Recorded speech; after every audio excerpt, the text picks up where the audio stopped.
বাসরাতে বউয়ের ঘুমটা যখন আপনি তুলবেন, লজ্জায় তার চেহারাটা যখন লাল হয়ে যাবে, তখনই তো আপনার সুখ আল্লাহ ঢালতে শুরু করবে। চিল্লায় বলেন ঠিক কি না? এখন বউয়েরও শরম নাই, জামাইয়েরও শরম নাই, কারণ এই ক্লাস আগেই পার করে আসছে। ঠিক কিনা? এই ছেলে মেয়েদের সাথে ওঠা বসা, মেলা মেশা, ফ্রি মিক্সিং, এগুলো তো আগেই শেষ, আগেই শেষ। এখন বলে আমার জিএফ আসছে, জিএফ, আমার বিএফ আসছে, বিএফ। এগুলো কি? জিএফ কি রে? কয় গার্লফ্রেন্ড, সব জানে। বয়ফ্রেন্ড, ফেসবুকে আমি দেখলাম লেখছে ক্রাশ খাইছে, ক্রাশ। কি রে, এটা কই পাওয়া যায়? হুজুর এটা ওইটা না। আহা, কপাল পোড়ায় জাতি, শরম নাই, লজ্জা নাই। লাজ লজ্জা খুব ভালো জিনিস আমার ভাইয়েরা। কোন এলাকা দেখি? এই ক্যান্টনমেন্ট দৌলতপুরের, মধ্যম শাহ দৌলতপুরে, যাদের কানে আমার মাইকের আওয়াজ যায়, মায়েরা বোনেরা, লজ্জা শরম তোমাদের ভূষণ, এটা তোমাদের সিকিউরিটি, এটা তোমাদের সেফ গার্ড। এজন্য বেশরম হবা না, নির্লজ্জের মতো পাখি ড্রেসের জন্য কান্নাকাটি করবা না, লেহেঙ্গার জন্য বায়না ধরবা না, বোরকা পরবা, সম্মান বাড়াবে কে? লাজ শরম হারাবেন, নিজের কপালে নিজে কুড়াল মারবেন। এই জন্য দাম্পত্য জীবনের সুখী না। আমাদের কাছে এসে বলে হুজুর আমার বউরে আমার ভালো লাগে না। তো ভালো লাগবো কেন? তুই তো আরো 10 ক্লাস পার করে আসছিস, এমন কোন আকাম কুকাম নাই, তুই করস নাই। তো তোর বউরে তোর চোখে রাজরানী লাগবে কেন? তোর বউরে তো তোর কাছে কর্মচারীর মতো মনে হবে। ঠিক কি না? এজন্য লাজ শরম শিখাবেন।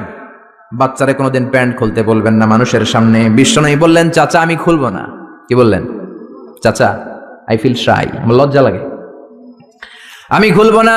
আবু তালেব ছাড়ার পাত্র না। না রে ভাতিজা, ছোট্ট মানুষ, তুই বুঝোস না, তোর কষ্ট হয়। বিশ্বনবী কয় কষ্ট হয়, তারপরেও খুলবো। এত লাজুক ছিলেন এই লোকটা। কুমারী নারীর চেয়েও বিশ্বনবী বেশি লাজুক ছিলেন। সুবহানাল্লাহ।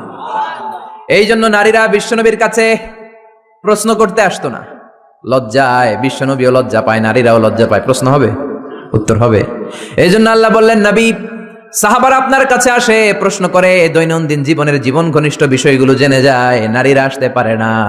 এই জন্য আমি আপনার বিবির সংখ্যা বাড়িয়ে দিলাম, সব নারীরা আপনার বিবির কাছ থেকে মাসালা জেনে নিবে। অনেকে বলে বিশ্বনবী নারীর দেহভোগ করার জন্য 13টা বিয়ে করছে। কপাল পোড়া, কপাল পোড়া। আমার নবীর ইতিহাসই জানে না। বিশ্বনবীর প্রথম বিয়েটা ছিল 25 বছরের বয়সে। কত বছর? ওনার বয়স ছিল 25। বিয়ে করেছেন সাইয়্যিদাতুনা খাদিজাকে, ওনার বয়স ছিল 40। তখন বিশ্বনবী তাগড়া যুবক, 25 বছর বয়স। কেমন যুবক? যিনি মক্কার সবচেয়ে বড় কুস্তিগিরকে ডান হাতে তুলে মাটির মধ্যে 3টা আছাড় মেরেছেন। বিশ্বনবী বলতেন আমার হাতে 40 জন জান্নাতি লোকের শক্তি দিয়েছে কে? ওই শক্তিশালী পুরুষরা। বয়স যখন তার 25, রক্ত গরম তাগড়া যুবক, বিয়ে করলেন 40 বছরের এক মহিলা। বিশ্বনবীর সব বিয়ে ছিল বিধবাদেরকে আশ্রয় দেওয়ার জন্য। একটা মাত্র বিয়ে ছাড়া, সেটাও আকাশের উপর থেকে বিয়ে পড়িয়েছে কে? জান্নাতি রেশমের কাপড়ের মধ্যে আয়েশার চেহারা এনে জিব্রাইল বললেন মেয়েটারে কেমন লাগে? নবী বললেন ভালো লাগে। তার 1 সপ্তাহ পরে আবার ছবি এনে বললেন ও নবী, আবু বকরের মেয়ে, আল্লাহ সরাসরি বিয়ের প্রস্তাব পাঠিয়েছেন। বিশ্বনবী বললেন জিব্রাইল, তুমি যদি বিয়ের ঘটক হও, আল্লাহ যদি হয় কাজী, আমি মুহাম্মদ রাজি। হয়ে গেল বিয়ে। বিশ্বনবী 50 বছরের আগ পর্যন্ত সেকেন্ড ম্যারেজ করে নাই। সুবহানাল্লাহ কইতে মন চায় না মিয়া? কপাল পোড়া। এরা বলে নারী লোভী মুহাম্মদ 13টা বিয়ে করেছে। নাস্তিকেরা বলে পড়েন নাউযুবিল্লাহ।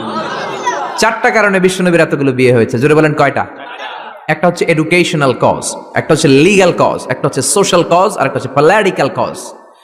এডুকেশনাল কজ যেটা প্রথমে বললাম, নবীর কাছ থেকে শিখতে আসতো পুরুষেরা, নারীরা শিখতে পারে না, মাসালা জানতে পারে না। আল্লাহ বললেন বেশি করে বিয়ে করো, মাসালাগুলো তোমার বিবিদের কাছে জানা।